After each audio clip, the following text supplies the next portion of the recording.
নমস্কাৰ বন্ধুসকল, পুনৰ মোৰ অন্য এটা ভিডিঅ'ৰ লগত আপোনালোকক স্বাগতম জনাইছোঁ।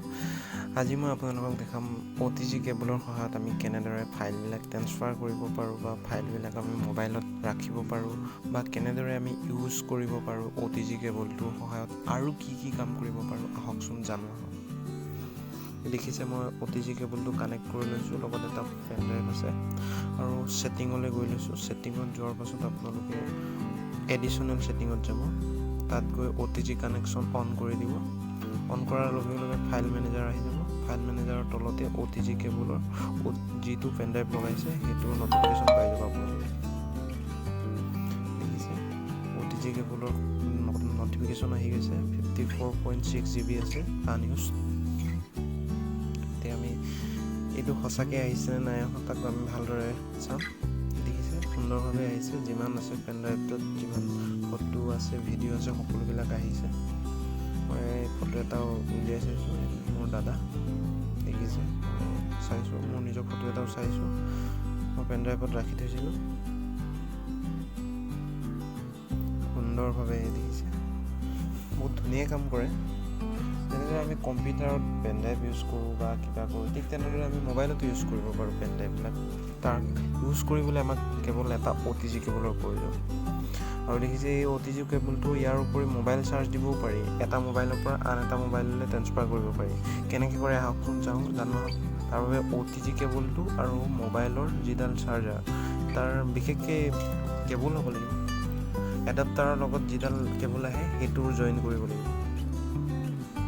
দেখিছে মই প্ৰথম OTG কেবলটো যিটোৰ পৰা চাৰ্জ দিব সেইটোত লগাই ল'ব, আৰু যিটো মোবাইলত চাৰ্জ দিব সেইটো চাৰ্জাৰ পইণ্টৰ মূৰটো লগাই দিব। দেখিছে চাৰ্জাৰ পইণ্টটো লগাই দিছে। চাৰ্জাৰ পইণ্টটো লগোৱাৰ লগে লগে নটিফিকেশ্যন আহিব মোবাইলটোত। দেখিছে চাৰ্জ এতিয়া হোৱা নাই, কিন্তু তাৰ বাবে যাব লাগিব ছেটিঙত গৈ আকৌ এডিশ্যনেল ছেটিঙত যাব লাগিব। এডিশ্যনেল ছেটিঙত গৈ আকৌ পুনৰ OTG কানেকশ্যন অন কৰিব লাগিব। অন কৰাৰ লগে লগে চাৰ্জিং অপশ্যন ওলাব, PC কানেক্ট ওলাব, ডিস্ক ওলাব। মানে আপুনি যদি মোবাইলত থকা কিছুমান ফাইলবিলাক আপোনাৰ কিবালৈ নিব বিচাৰে, যিটো মোবাইলৰ পৰা আপোনাৰ চাৰ্জ দিছে তালৈ যদি নিব বিচাৰে তেতিয়া তালৈও নিব পাৰিব। মই বৰ্তমান চাৰ্জহে দিছোঁ।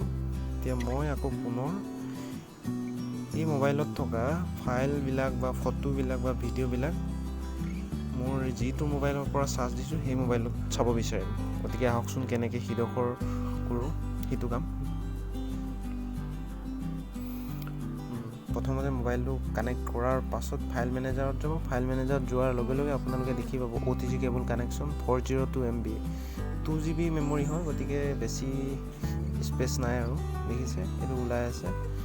OTG কেবলত ক্লিক কৰি দিয়াৰ লগে লগে ওলাই যাব। আপোনালোকে ভালদৰে চাওক। দেখিছে এই মোবাইলৰ পৰা গোটেই কানেকশ্যন আহি আছে OTG কেবলৰ। দেখিছে আপোনালোকৰ বিশেষ এটা অনুৰোধ, যদি এনেকুৱা ধৰণৰ টেকনিকেল ভিডিঅ' আৰু চাব বিচাৰে মোৰ এই চেনেলটো, তেতিয়াহ'লে আপোনালোকে এই চেনেলটো ছাবস্ক্ৰাইব কৰি ল'ব আৰু লগতে থকা এই বেল আইকনটো প্লিজ প্ৰেছ কৰি ল'ব। যেতিয়া মই নতুন ভিডিঅ' আপলোড দিম তেতিয়া প্ৰথমতে আপোনালোকৰ নটিফিকেশ্যন আহি যাব আৰু চবতকৈ আগত চাব পাৰিব।